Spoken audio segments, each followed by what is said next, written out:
¿Cuál es la intención de tener esto? Creo que algo que en nuestra casa sucede con mucha frecuencia sucede en estos dos espacios. Si usted tiene que arreglar un asunto, darle la bienvenida a alguien, bueno, le dice: ven, siéntate, y es su sala, que es testigo de ese recibimiento. Si es un tiempo de invitación o si es un tiempo de comida, todas esas cosas siempre van a suceder en el área del comedor. Quisimos representar esto de esta manera porque el día de hoy iniciamos con un tema muy importante, muy necesario dentro de la iglesia, y es hablar de la familia. Las familias o la suma de familias es lo que hacen la iglesia. Una iglesia sin familias, entonces no hay iglesia. Lo vemos incluso desde cómo en el origen que se fundaban las sinagogas.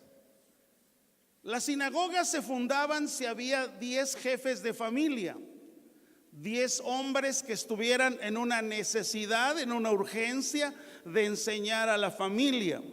Así que con 10 jefes de familia ya se armaba ahí una sinagoga. Esa era la forma de ir creando diversas sinagogas en diferentes lugares. Así que el día de hoy, cuando estamos pensando en este tema, es muy importante que nosotros echemos una mirada hacia cómo está la familia o cómo están las familias dentro de la misma iglesia. Quiero decirles que hay familias que han sido saqueadas, robadas por el enemigo, y les ha robado, lo primero es la paz, pero también ha tenido un saqueo donde el hombre, la mujer no sabe qué hacer, no sabe cómo hacerlo, y entonces ahí hay un problema, ¿verdad? Así que realmente cuando estamos analizando el tema de la familia o la urgencia de este tema, es porque realmente necesitamos revisar nuestro código de familias. Si somos cristianos, ¿cuál es nuestro código de familia? Si creemos en Jesucristo como Señor y Salvador y lo tenemos como nuestro Señor, ¿cómo es que Él, cómo lo tenemos nosotros como código en nuestra familia? Así que es muy interesante lo que vamos a estar hablando durante estos domingos. Les recomiendo, como siempre, que no se pierda ninguna de estas exposiciones. La intención principal de todas estas exposiciones es abrir el libro y que el libro nos hable. Abrir el libro y que el libro sea escuchado y que el mismo libro me lleve a hablar y a entender lo que la Biblia dice acerca de la familia. Así que para este primer tema, ¿de qué voy a estar hablando? ¿De qué voy a estar hablando? Muy bien. Entonces, para este primer tema, quiero invitarle a que abra su Biblia en el último libro del Antiguo Testamento. ¿Cuál es ese último libro? ¿Cuál es? Ok, vamos ahí a ver lo que dice la Escritura.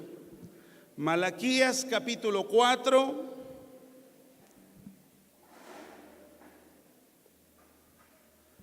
Versículo 4 al 6.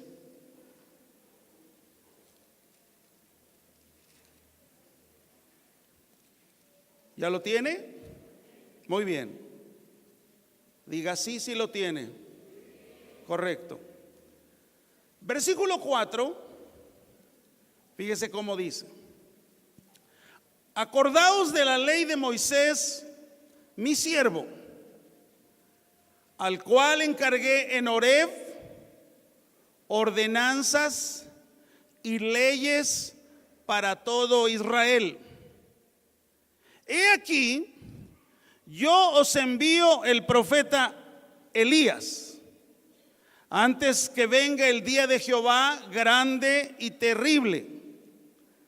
Él hará volver el corazón de los padres hacia los hijos y el corazón de los hijos hacia los padres, no sea que yo venga y hiera la tierra con maldición. Hemos venido hablando de qué es lo que sucedió en el libro de Nehemías. Y efectivamente, después de que el templo fue reconstruido y se terminaron los muros, el pueblo se entusiasmó al ver que las profecías pasadas se estaban cumpliendo. Pero al paso del tiempo, las profecías acerca de la destrucción y de los enemigos de Dios y de la llegada del Mesías, que no se cumplieron inmediatamente, el pueblo se desalentó. El pueblo se volvió apático. Vivió en su desobediencia a las leyes de Dios. Esta apatía y esta desobediencia los llevó en una forma gradual. Y quiero usar el término gradual con una intención doble.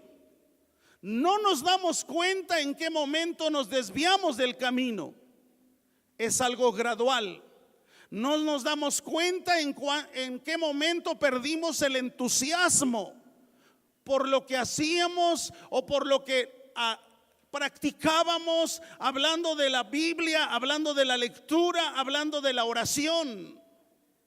Aquel pueblo se fue gradualmente olvidando de lo que Dios había hablado, y de repente, en esa forma gradual, sus pecados se volvieron evidentes, se volvieron visibles. ¿Y sabe dónde empezó la primera situación gradual o evidente? Que hubo una corrupción en el sacerdocio. Los sacerdotes empezaron a corromper. Esta corrupción bajó hacia el pueblo, y de repente entonces encontramos matrimonios mixtos, es decir, hombres y mujeres casadas, no con hijas de Israel, sino con pueblos ajenos, y entonces se volvieron matrimonios mixtos. Esto hizo que entonces no se guardara la escritura como debiera haberse guardado. Esto también llevó a que hubiera una perversión sexual. Y cuando empezó a haber una perversión sexual, entonces eso empezó a entrar en un mayor desorden. El pueblo no decía, escúcheme bien, el pueblo no decía abiertamente que rechazaba a Dios, pero en la vida práctica, en la vida diaria, como vivían como si Dios no existiera. El pueblo se fue corrompiendo en una forma gradual. No se dio cuenta cuando se le fue la pasión por guardar las escrituras, por leer la palabra. No se dio cuenta en qué momento dejó de practicar la palabra o los mandamientos de Dios. Así es que esto vino a total desorden, porque entonces aquel pueblo empezó a vivir como si Dios no existiera. Se empezó a comportar como si Dios no existiera. Mire, era tal, escúcheme bien, era tal la ceguera espiritual de aquel pueblo, que ante la profecía del profeta Malaquías, el pueblo mismo no se daba cuenta del caos en el que estaba viviendo. Y mira, cuando no hay visión, no te das cuenta cuando perdiste tu casa o tu familia.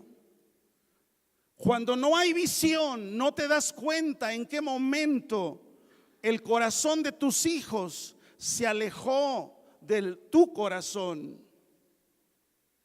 Era tanta la ceguera espiritual que mira lo que aquel pueblo empezó a preguntar. Estoy poniendo la introducción a lo que voy a hablar. Mira la ceguera espiritual. Malaquías 1:7, por favor.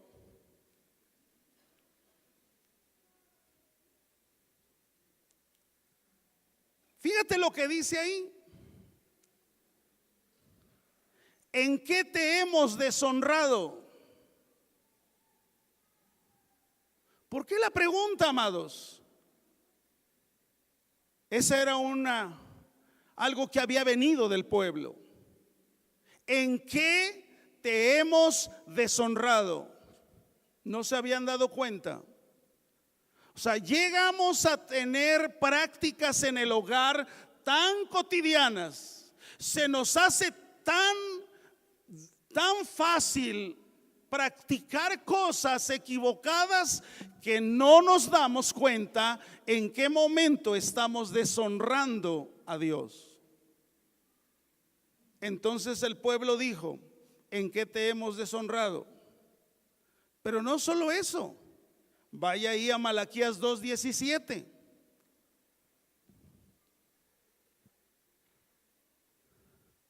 Dios dijo: ya me cansaron. Ya me cansaron.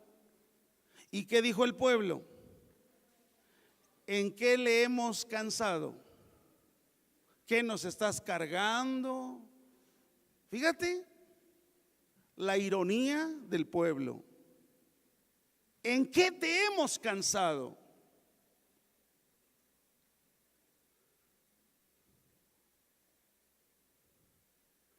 Ve a Malaquías 3:7.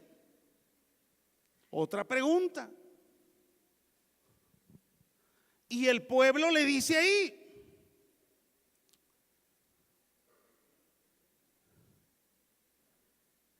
Él les está diciendo: vuélvanse, vuélvanse, vuélvanse a mí, y yo me voy a volver a ustedes. ¿Y qué dijo el pueblo? ¿Qué dijo el pueblo? ¿En qué hemos de volvernos? ¿Te das cuenta cuando hay una ceguera espiritual? No te das cuenta de lo que está sucediendo a tu alrededor. Y algo más dijo Dios en Malaquías 3:10. Y el pueblo, en una forma irónica, vuelve a responder: ¿en qué te hemos robado?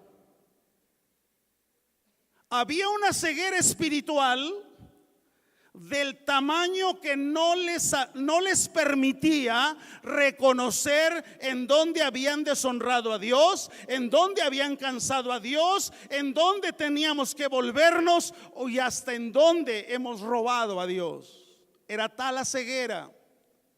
Pero ese era el estado espiritual en el que estaba viviendo la nación de Israel.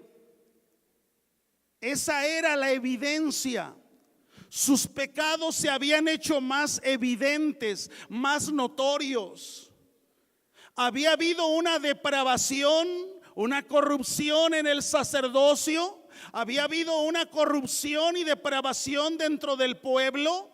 Realmente nadie estaba aún dispuesto a volverse a Dios, a arrepentirse. ¿Por qué? Porque el estado en el que vivía la nación es que se había acostumbrado a un Dios distante, no un Dios de todos los días. Lamentablemente, iglesia, este es nuestro panorama. Tenemos o queremos practicar un Dios distante, donde solamente pensamos que el primer día de la semana, si se nos ocurre venir, entonces podemos decir: ah, Dios, sí, gracias. Ese era el mismo estado en el que estaba viviendo aquella nación.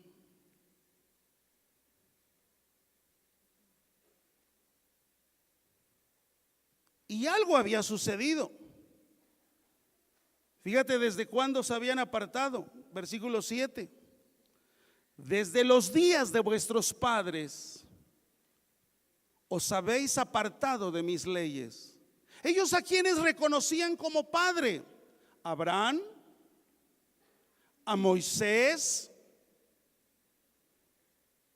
a los patriarcas.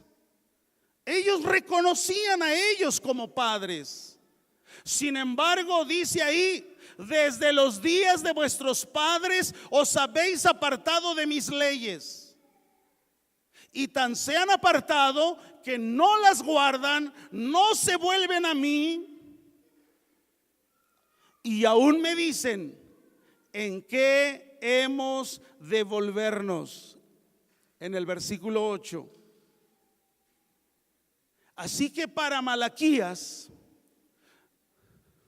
se estaba repitiendo algo que había vivido tanto Esdras y Nehemías. Y ahora Malaquías, el profeta, está observando la misma situación que estaba teniendo en otro tiempo. Necesitamos revisar nuestros códigos familiares. Códigos no adaptados al sistema de este mundo, sino códigos establecidos en su palabra. Pero no podríamos nosotros reconocer esto si no el libro se abre. Y pido a Dios que el libro, cuando se abra, los ojos de nuestro entendimiento se abran, la gracia de Dios revele nuestra condición, seamos capaces de volvernos, seamos capaces de decirle a Dios: perdónanos. Seamos capaces de reconocer que en una forma gradual hemos ido abandonando sus preceptos. Nos llamamos cristianos, pero nos comportamos como si Dios no existiera. Hablamos como si Dios no oyera y nos comportamos como si Dios no viera. Pido a Dios que al hablar de esta serie tan importante y tan necesaria en la vida de la iglesia, seamos todos llamados como iglesia a un arrepentimiento y a un andar de vida cristiana conforme lo establece su palabra. Amén. Oremos para poner en las manos de Dios esta serie tan necesaria y tan importante. Oremos. Padre Celestial,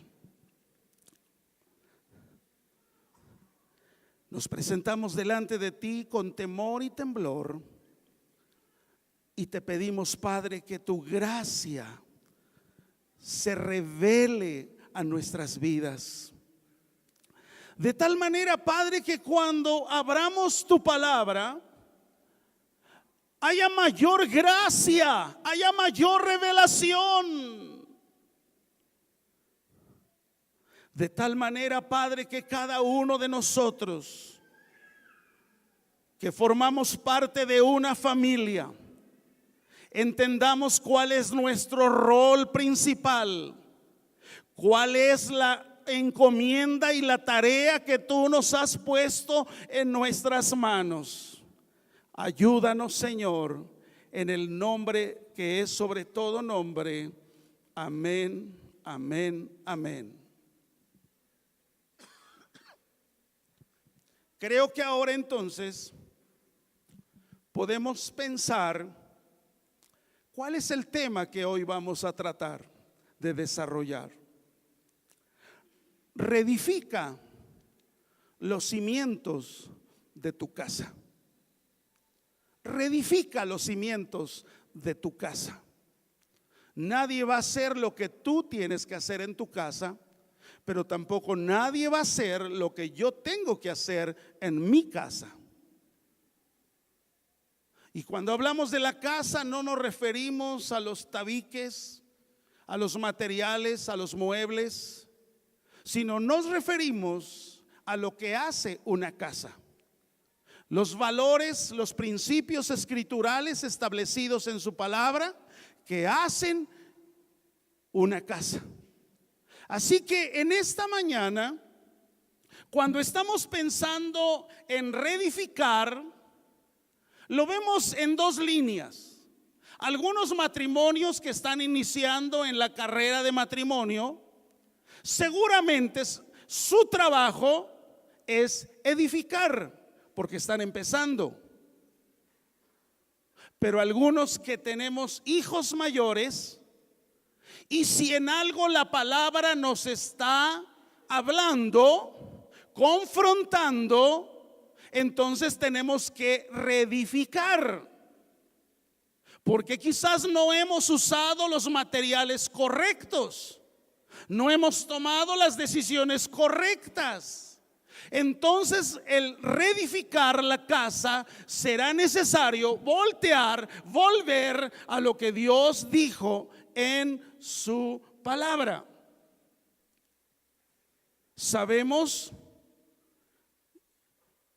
que la familia, pero el origen, el matrimonio, no es idea humana, es idea de Dios.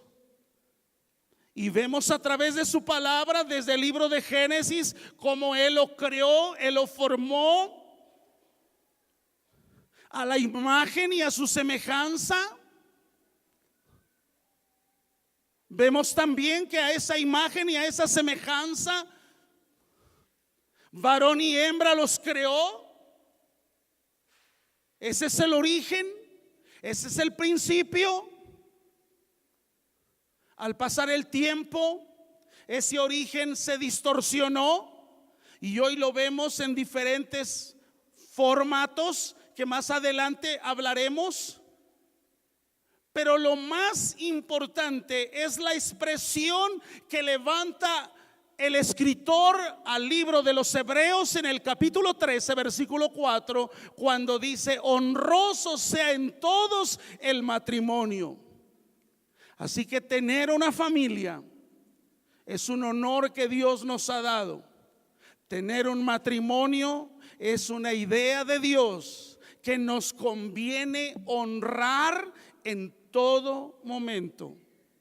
Es tan importante esta relación de matrimonio, de familia, que Dios en su gracia y en su misericordia le habla al apóstol Pablo en la carta a los Efesios, una carta dirigida a la iglesia, y empieza a hablar de esa analogía de lo que es la esposa, de lo que es la familia, y empezamos a verlo de diferentes vertientes.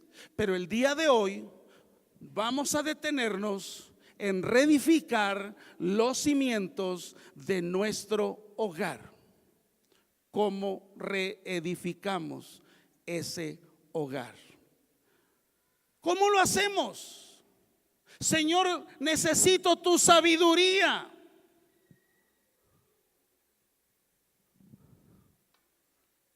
Leyendo la escritura de lo que el profeta Malaquías escribe en su libro, Quiero decirles que todo verdadero hombre de Dios deberíamos de ser como Malaquías en nuestra casa, en nuestro hogar, honrando a Dios, volviéndonos a Dios, teniendo temor de Dios.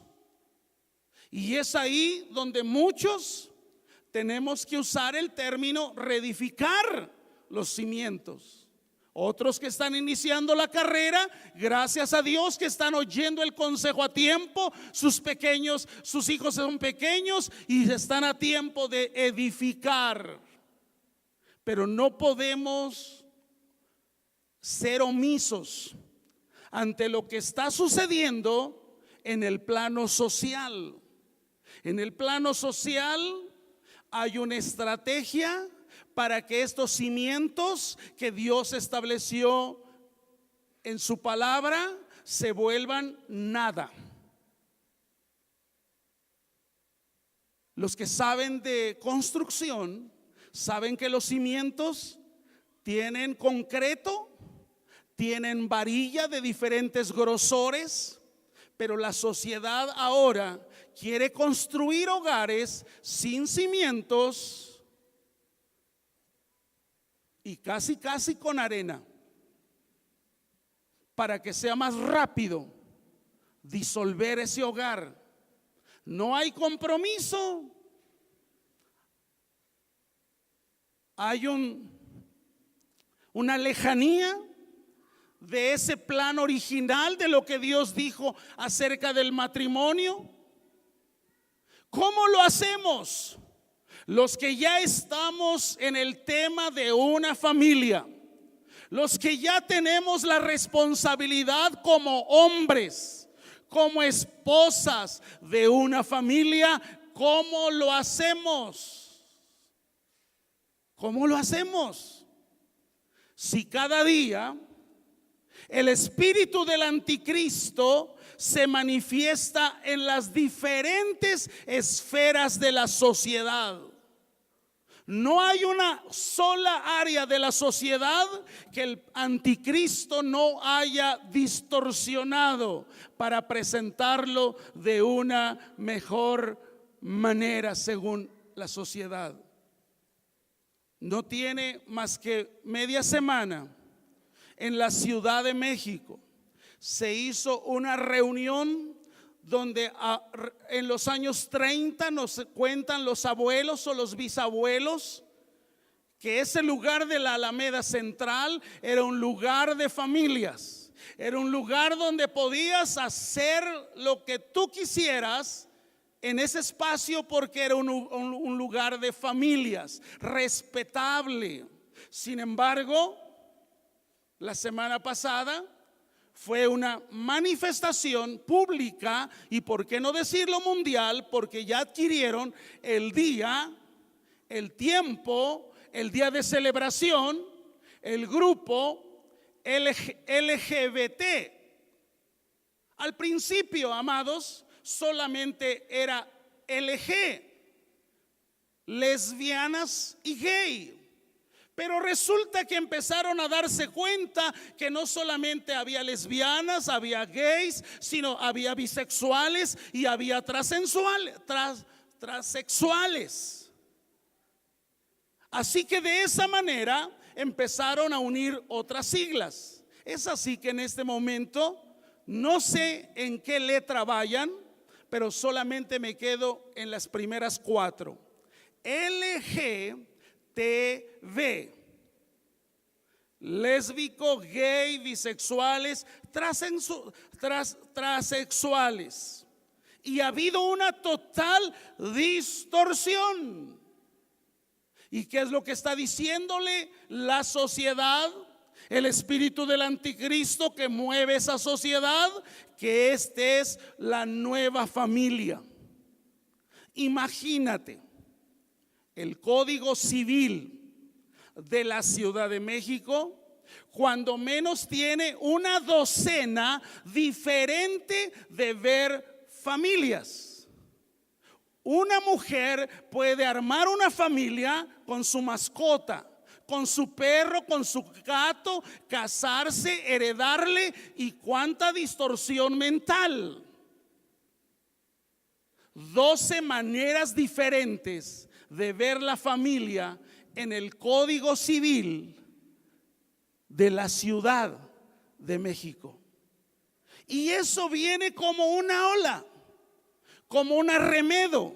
Pasan a los diferentes estados, de tal manera que a pesar de esas manifestaciones, de que se hicieron, de que no fueran aprobadas tales leyes, se terminaron aprobando.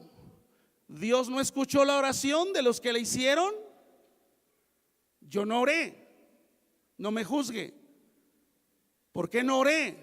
Porque hay cosas en las que no tienes que orar. Está establecido que ese trabajo y esa actividad iba a acomodarse a lo que Dios dice en su palabra.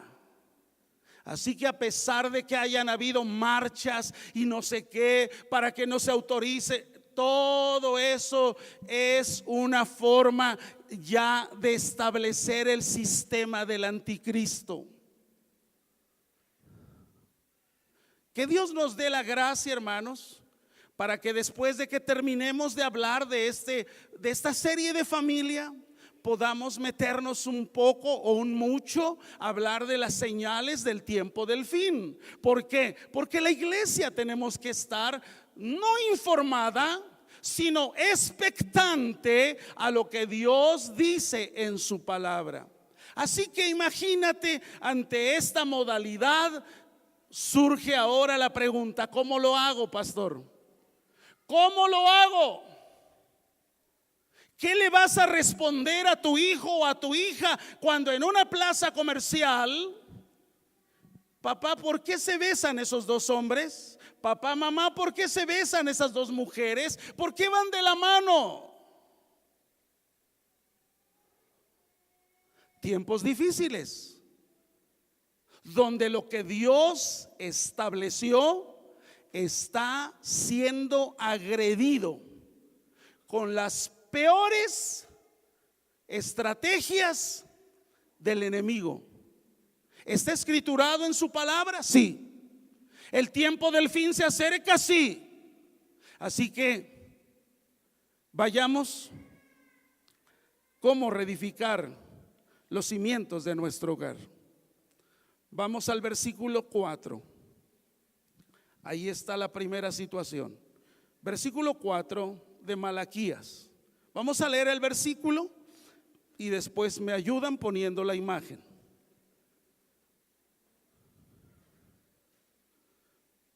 Malaquías 4:4. Esa es nuestra base bíblica. Gracias. Fíjate lo que dice ahí. No hay cómo, no hay otra manera. Dice ahí la palabra: acordaos de la ley de Moisés, mi siervo, al cual encargué en Horeb ordenanzas y leyes. ¿Para quién? Hay dos palabras que me llaman la atención. La palabra acordaos. La segunda, la palabra encargué. ¿Qué es lo que necesitamos recordar? Justamente lo que sucedió en Éxodo 20, cuando hubo una manifestación visible de la gloria de Dios. El monte tembló, el monte humeó, y la voz de Dios fue oída, y Dios entregó las tablas de la ley. Algunos han pensado que son solamente 10 axiomas sin explicación. No. A partir de Éxodo 20, si usted lee, hay una explicación de esos 10 mandamientos. Cómo se regulan, de qué manera se guardan, cómo se ejecutan, de qué manera se transgreden. Hay una explicación. Hasta que en el capítulo 34 del Éxodo, Israel dijo: lo haremos. Hicieron pacto.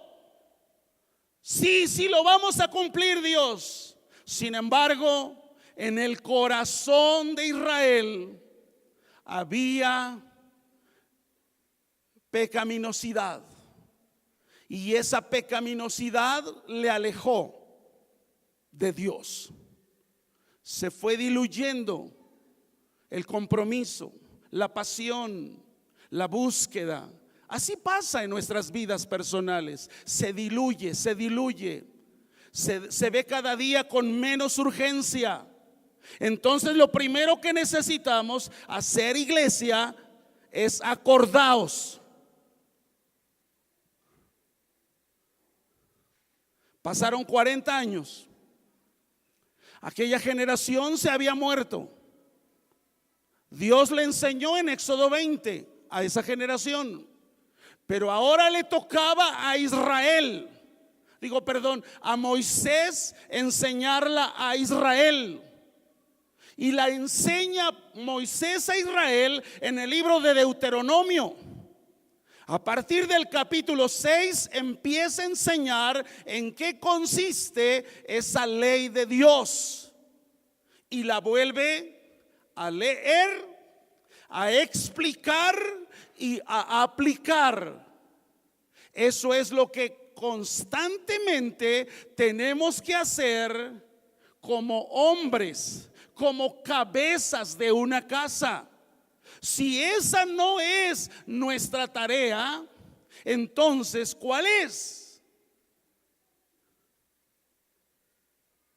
¿Y sabes cuál es en lo que te ha entretenido bien el enemigo? Hacerte pensar que ser cabeza de una casa es porque eres tú el proveedor. Te tengo una mala noticia. Tú no eres el proveedor. Yo no soy el proveedor. El proveedor se llama Jehová de los ejércitos. Solamente Él me dijo a mí: trabaja con el sudor de tu frente. Yo no soy el proveedor, porque el día que me muera, de todos modos, el proveedor de la casa seguirá sustentando la casa. Gloria a Dios. Amén. Amén.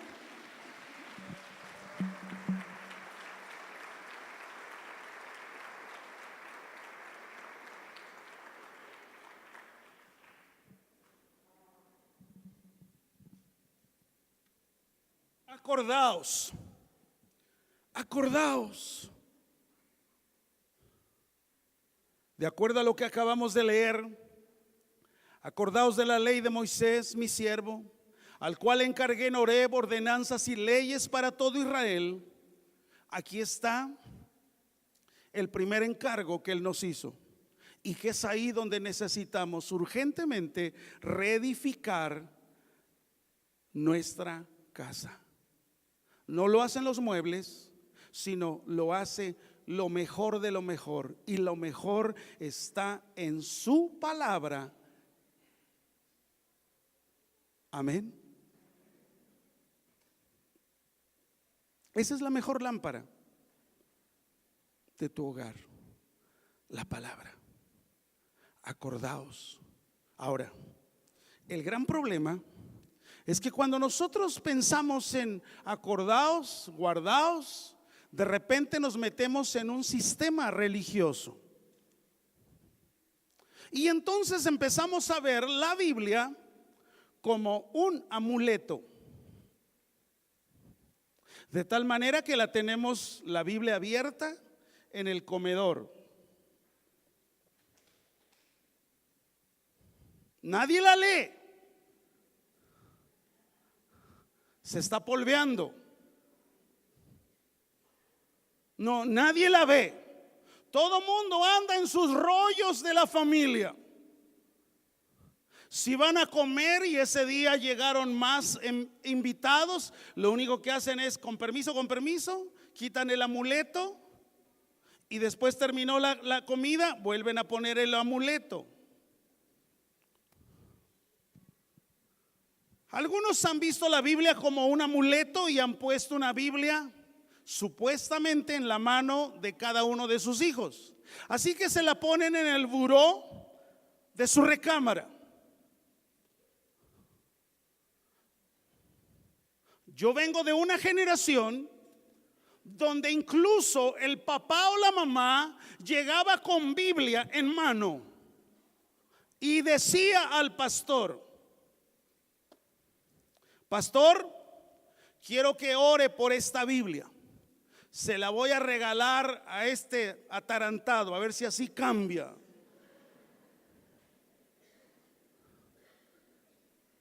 Hoy con más conocimiento yo diría, por el primer atarantado que habría que orar era por el papá.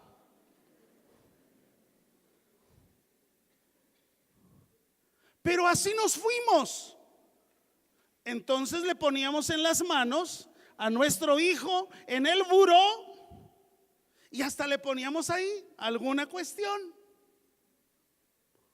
Llegaba el hijo, con permiso, tengo sueño, por allá quedaba la Biblia. ¿Por qué? Porque la Biblia la han visto como un amuleto.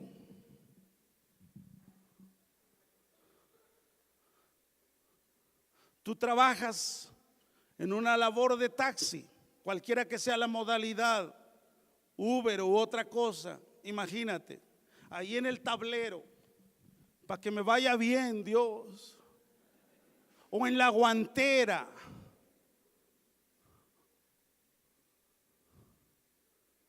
No, porque la escritura en el versículo que leímos, deje ahí la imagen, vaya usted a la Biblia, 4:4 de Malaquías, dice: acordaos de la ley de Moisés mi siervo, el cual encargué en Horeb. Horeb es la misma, el mismo nombre para usar Sinaí, es el mismo lugar, no piense que es otro. Horeb, Sinaí es el mismo, la misma referencia geográfica, la cual encargué, dice, encargué. ¿Y cuál es el encargo que Él nos hizo entonces? ¿Cuál es el encargo que Él nos hace? Una obligación a la obediencia. Una vez que hemos entrado a ese pacto. Es decir, que no la tenemos que tener solo en nuestra mente para repetirla como pericos, sino la tenemos que tener en el corazón para ejecutarla en nuestros dichos y en nuestros hechos todos los días, estemos donde estemos. ¿Cómo reedificar el hogar? ¿Cómo reedificar la casa? La mejor lámpara de tu hogar es la palabra.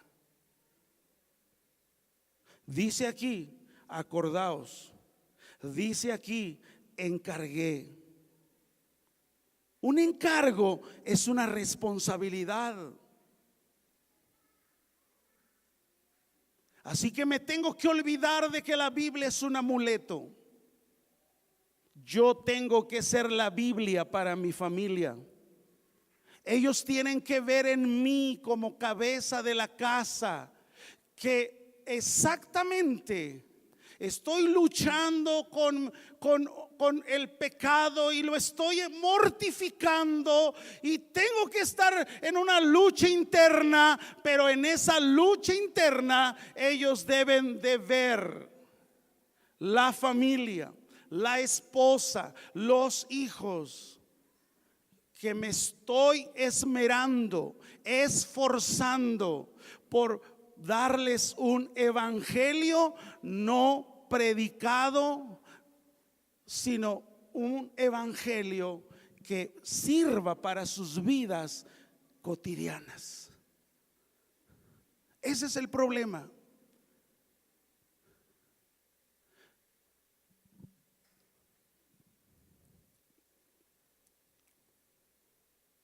Fíjese lo que dice el Salmo 119, versículo 105.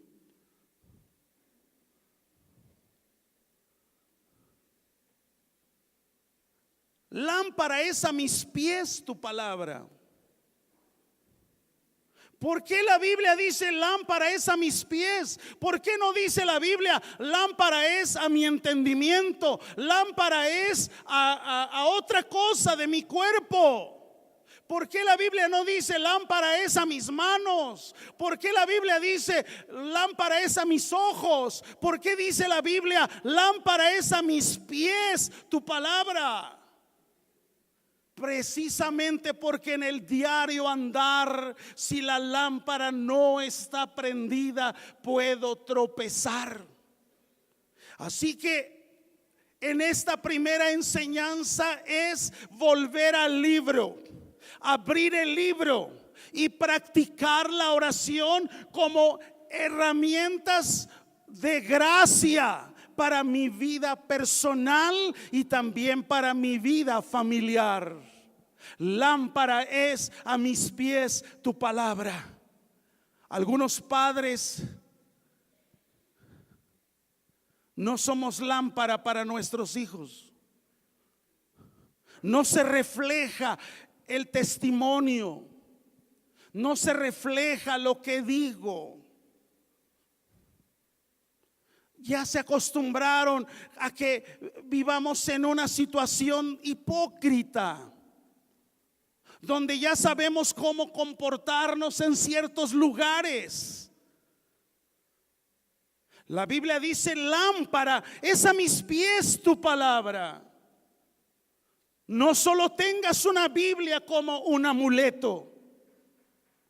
Padres, madres, encarguémonos de abrirla y repetirla a nuestros hijos. Vamos a encargarnos de vivirla. Vamos a encargarnos de ser ejemplo para ellos. Si la Biblia dice lámpara es a mis pies tu palabra, es para no tropezar. Porque si yo no estoy viviendo lo que dice su palabra, yo mismo estoy haciendo que mi familia, mi casa esté tropezando. Aquí hay una pregunta para los jovencitos solteros que esta mañana tenemos en este auditorio. Y la primera pregunta sería: ¿dónde se cayeron? ¿Dónde tropezaste por no tener esa luz en tu diario andar? No sigas caminando sin la lámpara de su palabra. La lámpara de su palabra nos ayudará a no tropezar. ¿Hace cuánto tiempo dejaste de usar la lámpara? ¿Hace cuánto tiempo dejaste de leerla? ¿Tropezaste quizás ante una relación sexual de ese noviazgo prematuro? Porque hoy los jovencitos adolescentes o aún adolescentes de 11, 12 años están pidiendo permiso a papá y a mamá para tener novio o novia. Y padres ingenuos, padres que pensamos que estamos muy modernizados, entonces entramos a un tiempo donde ni siquiera entendemos qué debemos de decir. Pero cuando tú tienes conocimiento de la palabra, la Biblia dice que todo tiene su tiempo, y la Biblia también dice que es como la flor o el fruto que se da en su tiempo, y que todo tiene su tiempo. Pero cuántas veces al ser permisivos, y el jovencito, la jovencita dejó de usar la lámpara, ni tampoco el padre le interesa abrir la lámpara o encender la lámpara, porque el padre dice: estoy ocupado, mi empresa, la universidad, mi posgrado, mi maestría. Te digo algo: lo más importante de eternidad que tienes en tus manos es tu familia. Es tu casa, Eso es lo más importante que tienes en tus manos y que tiene eternidad. Hoy es tan fácil enredarse en un montón de cosas. Planea cómo suicidarte y al jovencito se le lleva de la mano cómo puede suicidarse y que su suicidio salga en las redes sociales. ¿Cuándo tuviste tu primer contacto con las drogas? ¿Cuándo dejaste de usar la lámpara? Si estás viviendo en oscuridad, hijo, hija, adolescente, prejuvenil, vuelve a Dios. Que el Espíritu Santo redarguya nuestras vidas. Y que cada uno de nosotros como padres, como madres, como hijos, atendamos el rol espiritual que Dios ha puesto en nuestras manos. Fíjate lo que dice Lamentaciones capítulo 3.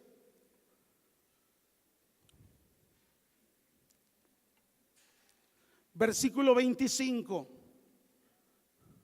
al 27.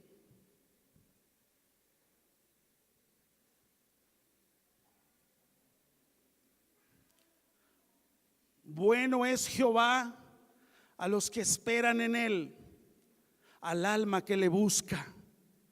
Bueno es esperar en silencio la salvación de Jehová. Y mira el último bueno del 27. Bueno le es al hombre llevar el yugo desde su juventud. Cuando entonces el profeta Malaquías dice: acordaos y encargué, está hablando de poner materiales que no perecen. Y es su palabra nuestra mejor lámpara en nuestro hogar. El segundo aspecto está en el versículo 5 de Malaquías 4. He aquí yo os envío el profeta Elías antes que venga el día de Jehová grande y terrible. ¿En qué consiste el día del Señor? ¿En qué consiste el día del Señor? Ahí hay dos aspectos que son muy importantes definir. Dice ahí: enviaré, he aquí yo os envío al profeta Elías. Esa figura se cumple en Juan el Bautista, el antecesor del Mesías. Detrás de mí viene uno, dijo, que no soy digno. ¿Cuál fue el trabajo del profeta de Juan el Bautista? Predicar en el desierto, anunciar el bautismo de arrepentimiento. Y él decía: os envío al profeta Elías. Y luego dice ahí: antes que venga el día de Jehová. El día de Jehová lo tenemos que dividir en dos eventos muy importantes. El primero es la primera venida de Cristo.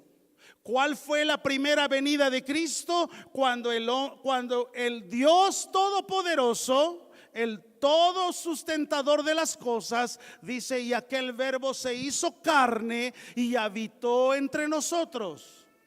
Esa fue la primera venida. Fue para redención del hombre. Y ese día, de acuerdo al relato que escritural estamos viendo, fue un día grande. Un día grande. Un día tan grande que huestes angelicales anunciaron el nacimiento de Jesús. Fue un día tan grande que una estrella anunció dónde había nacido el Mesías. Fue un día tan grande que se anunció, y fue tan grande que hasta hubo una estrategia de cómo matarlo. Era algo grande. Era algo que nunca había sucedido. Pero el día del Señor no solo se divide en día grande, sino dice que es el día terrible. Y el día terrible, amados, habla de la segunda venida de Cristo. Habla de algo que no ha sucedido. Habla de un día terrible que está anunciando el fin de todas las cosas. La primera venida fue para redención. Gracias a Dios que en esa primera venida y en ese primer día del Señor hemos sido envueltos con la redención de salvación.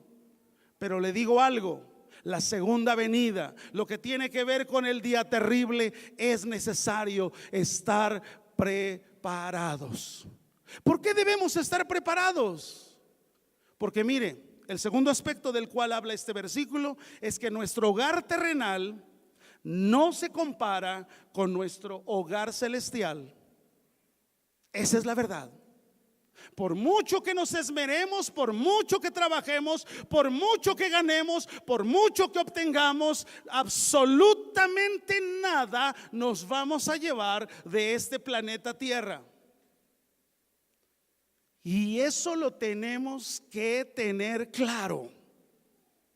Cuando alguien fallece, cuando los creyentes no tenemos conocimiento de Biblia, decimos cualquier tontera.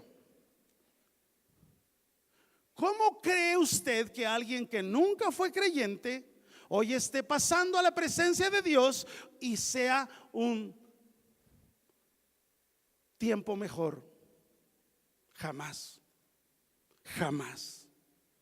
Está establecido, está dicho cómo va a suceder ese día grande, el cual hemos sido testigos. Pero también está dicho cómo será ese día de Jehová o ese día del Señor, como otras versiones lo dicen, y lo dice, será terrible.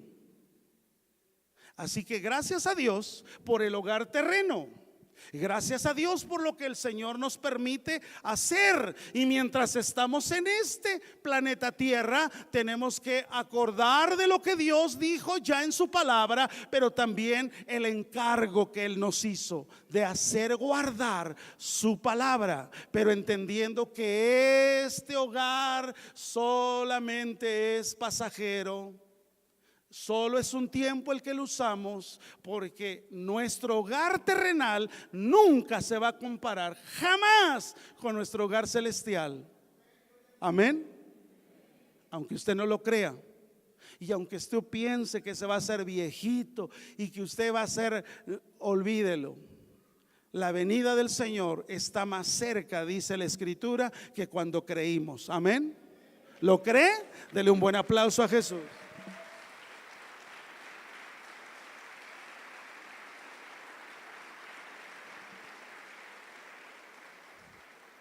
Fíjese lo que dice la Biblia, Juan 5. Vea cómo somos seres eternos. Por eso es que necesitamos estar preparados. No piense que cuando ya estamos ahí en una caja, ya no, olvídelo.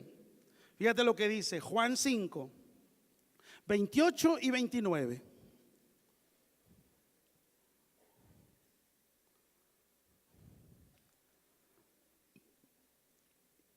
No os maravilléis de esto, porque vendrá hora cuando todos los que están en los sepulcros oirán ¿qué? Ah, caray, ¿no que estaba muerto? Ah, la respuesta está en la siguiente versículo 29, ¿qué dice? Todos unidos, 1, 2, 3.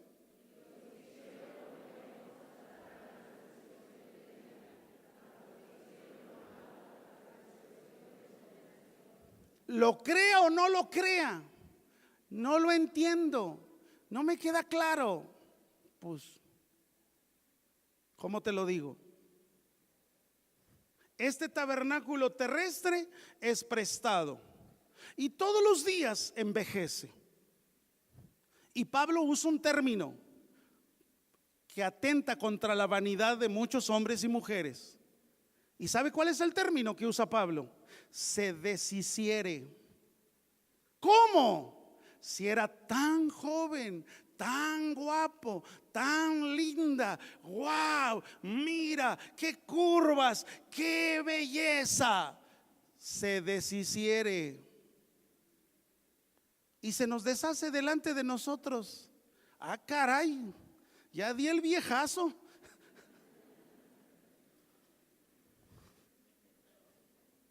Se deshiciere. No es un asunto si quieres, no es un asunto de, no, se deshiciere.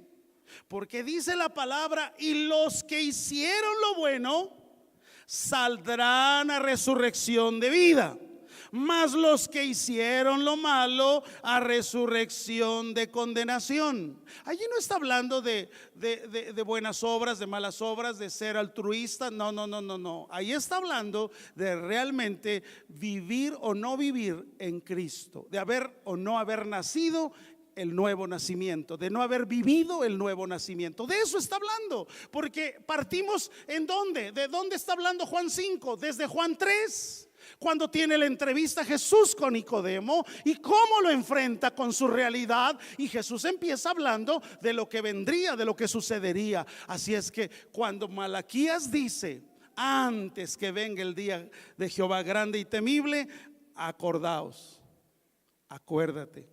Ahora mira, fíjate lo que dice para los que piensan o pensamos que somos eternos. Fíjate, abre bien los oídos, jovencito que estás aquí. Eclesiastés 11. Yo sé que ya se los dijeron. Yo sé que sus mentores, sus maestros ya se los han dicho más de una vez. Pero Jesús nos está hablando a todos esta mañana y nos está recordando, ¿verdad?, que la vida en esta tierra es una vida limitada. No puedes despreciar los mejores años de tu vida. Acércate a Cristo, arrepiéntete en el nombre de Jesús. Eclesiastés 11, versículos 9 y 10 dice así: alégrate, joven, en tu juventud, y tome placer tu corazón en los días de tu adolescencia. O sea, haz lo que quieras, anda en los caminos de tu corazón, en la vista de tus ojos, pero, y ese pero, más vale que hagamos un alto todos. Pero sabe que sobre todas estas cosas te juzgará ¿quién? ¿Quién te va a juzgar? Dice el versículo 10: quita pues de tu corazón el enojo y aparta de tu carne el mal, porque la obediencia y la adolescencia, y la juventud son ¿qué? Pasajeras, vanidad. En el tercer aspecto de esta mañana, versículo 6 de Malaquías 4,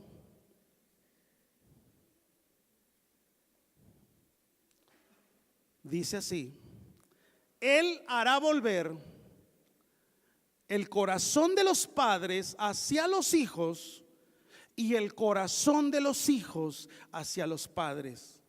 No sea que yo venga y hiera la tierra ¿con qué?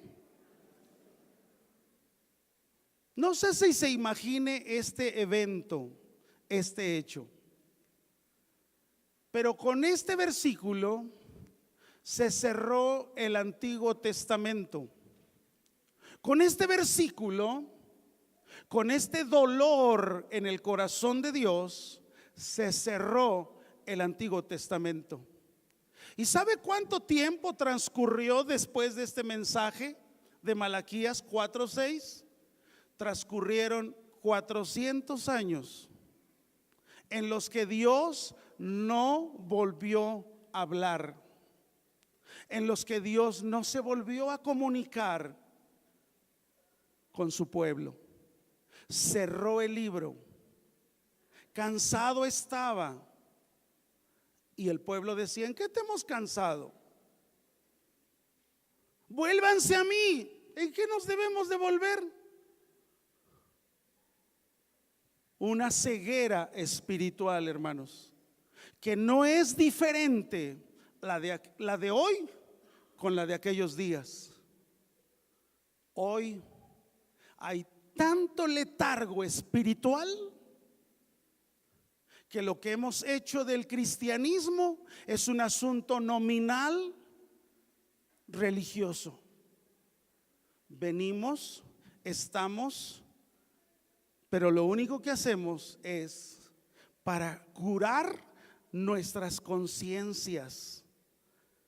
Y dice aquí la palabra de Dios: Él hará volver. Es decir, el efecto de acordarme, el efecto de ejecutar su encargo, Él hará volver. No soy yo, no es mi buen comportamiento, no es que sea un buen padre, no. Cuando yo como padre hago lo que dice el versículo 5, el versículo 4, de acordaos, y te encargo que abras el libro, que uses la lámpara, que le enseñes a tu casa, que le enseñes a tu familia. Entonces viene un resultado. Él hará volver el corazón de los padres hacia los hijos. Lamentablemente, no nos hemos despojado, escúchenme bien, de lo que por mucho tiempo se ha pensado y se sigue hablando. Hemos pensado que esta casa de tabiques o ladrillos y de material de construcción, hemos pensado que este es el templo y esta es la casa de Dios. Entonces, cuando nuestros hijos oyen, vamos al templo, ellos tienen algo aquí como un chip. Tenemos que vestirnos diferentes y tenemos que hablar diferente, porque venimos al templo, venimos a la casa de Dios. Entonces, cuando el hijo, la hija oye todo eso y se repite por diferentes tiempos o años, el hijo, la hija termina pensando que lo que aquí venimos a hacer es a practicar una religión más de todas las demás de 12,000 religiones que hay en el mundo. Porque al hijo, a la hija le enseñamos una religión. Tenemos que deshacernos de eso. Jesús lo dijo tanto en Hechos 17:24, cuando dice: Dios no habita en templo hecho por manos humanas. Eso le rebotó a los judíos, porque veían Jerusalén, veían el templo como la máxima expresión, intocable. Lo que Jesús quería mostrar cuando Pablo lo dice a los corintios: ustedes son el templo de Dios, cuiden el templo de Dios, guarden el templo de Dios, santifiquen el templo de Dios, porque Dios es santo. Está hablando de romper eso que por muchos años dijimos: vamos al templo, vamos a la casa de Dios. Entonces, para ir al templo y para ir a la casa de Dios teníamos que vestirnos diferente y hablar diferente. Pero llegando a casa nos volvemos a vestir cotidianamente y volvemos a hablar cotidianamente. Así que nadie se espanta porque hay mentada de madre, porque esto, porque aquello, hijo de que no sé quién. Sí, no te espantes. Lo que está diciéndote el Espíritu Santo es que cambies eso que se viene practicando y que está mal delante de Dios. Dejemos de vivir vidas hipócritas y entendamos que Dios, que es santo, Él quiere una familia santa para Él.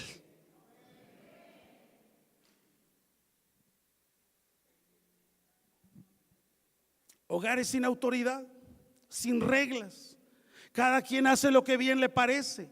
Jóvenes y jovencitas buscando identidad, y como no la encuentran, como el papá, la mamá está ausente, adquieren una identidad equivocada. No sigamos enseñando religión. Vamos a cumplir nuestro papel, padres. Este libro, esta Biblia, hermanos, está lleno de ejemplos. Escúchenme bien, padres. No se desanimen. Padres buenos con hijos rebeldes, pero también hijos muy buenos con padres rebeldes. Hay de todo. No es garantía, porque es la obra del Espíritu Santo en cada persona. Pero que no tenga mi casa, mi familia, mi mujer decir: no me enseñaste el evangelio, no me enseñaste a vivir la vida cristiana, me enseñaste a ser un buen actor domingo a domingo, viviendo en hipocresía y entendiendo lo que no debo entender.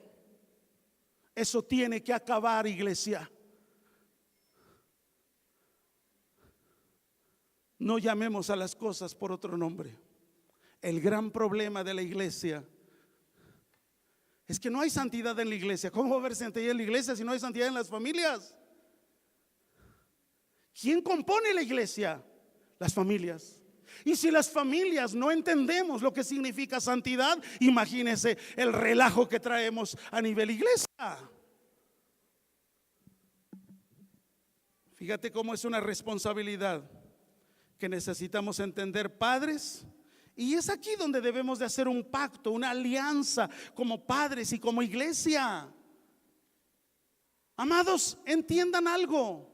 Los 90 minutos, los 120 minutos que sus hijos están ahí o están atendiendo su clase en adolescentes y prejos no es suficiente, pero tampoco es responsabilidad. Somos complemento, hacemos lo que nos corresponde, pero la mayor responsabilidad, de acuerdo a lo que dice su palabra, es la responsabilidad del papá, es la responsabilidad de casa. Mire lo que dice Deuteronomio 4.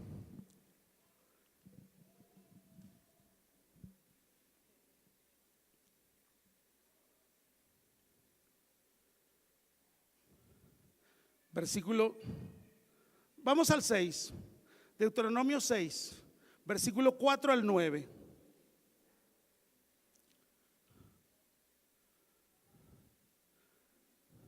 Mire cómo hay una corresponsabilidad. Y es aquí donde necesitamos hacer alianza. Oye Israel, oye papá, oye mamá, Jehová nuestro Dios, Jehová uno es. Versículo 5. Amarás a Jehová tu Dios de todo tu corazón y de toda tu alma y de todas tus fuerzas. Siguiente. Y estas palabras que yo te mando hoy estarán ¿dónde primero? Sobre tu corazón. Si el Espíritu Santo, amados, nos ha estado hablando durante el tiempo que ha estado corriendo la palabra, lo primero que tenemos que romper es qué está pasando en mi corazón. Si en tu corazón no está la vida de Cristo, no lo vas a entender jamás. Porque lo primero que dice ahí en el versículo anterior, el 6, por favor, estarán sobre tu corazón. Estarán sobre tu corazón. Porque cuando están sobre nuestro corazón, mira, es más fácil lo que viene. Y las repetirás a tus hijos. No les vas a decir, abran su Biblia en Apocalipsis 4:3. No.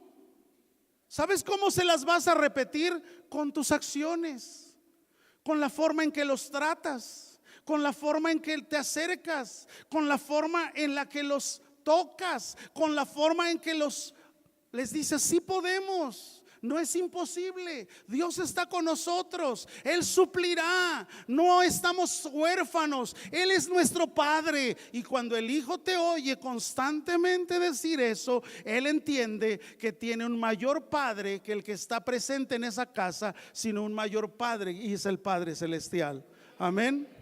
Ahora, la repetirás a tus hijos, hablarás de ellas estando en tu casa, andando por el camino y al acostarte y cuando te levantes. Versículo 8. Y las atarás como una señal en tu mano y estarán como frontales entre tus ojos, y las escribirás en los postes de tu casa. ¿De qué está lleno? ¿Cuáles son los póster que están en las casas, en las paredes de tu casa? ¿El póster de quién? ¿Del famoso? ¿De quién? Dice aquí, las escribirás en los postes de tu casa. Y muchos en ese momento, ¿sabe qué hicieron? Llenar de textos sus hogares. Hasta se volvió un negocio, se vendían textos en cuadritos y llegaban y poníamos el texto ahí. Amados, está bien, pero lo que tiene que ver mayor es el ejercicio. Lo que soy, lo que vivo, lo que debo de entender para enseñarlo. Las escribirás, dice, en los postes de tu casa y en tus puertas. Amados, hagamos un compromiso, una estrategia, padres e hijos. Algunos han pensado, ese es el ministerio de adolescentes, pero el primero que debe de estar junto con su adolescente es el padre. Es el ministerio de prejuveniles. El primero que tiene que estar es el padre del prejuvenil. Vaya, allá lo enseñan. No, perdón, pero eres tú. No seas flojo, no seas perezoso. Abre el libro, escudriñalo. No tengo tiempo. Algún día tendrás tiempo y ahí será el lloro y el crujir de dientes. Y te va a faltar eternidad.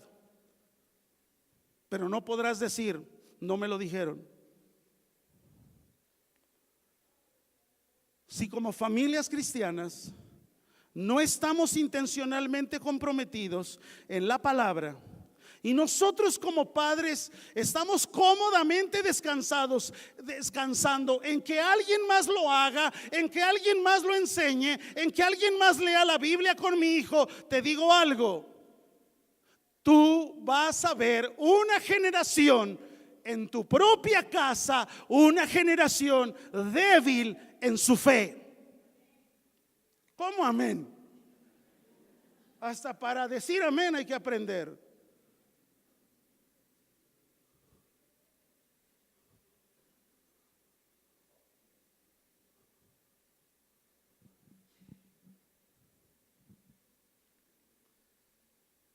No va a ser fácil, hermanos.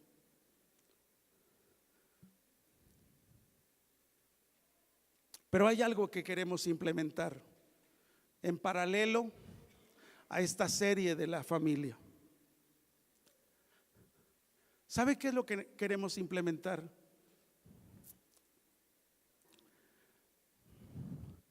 Que haya un tiempo devocional. Tú y tu casa, tú y los tuyos. No va a ser fácil, porque tú ya tienes una rutina. Ya hay una rutina. ¿Cuál es la rutina que comúnmente se ve? Una rutina donde cada quien en su onda.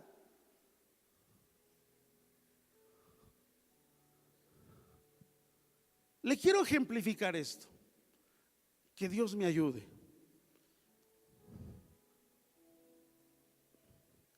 Que su gracia nos asista.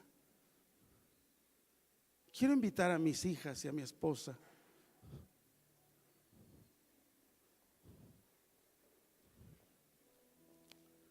Hay una rutina, una rutina, una rutina, una rutina, una rutina.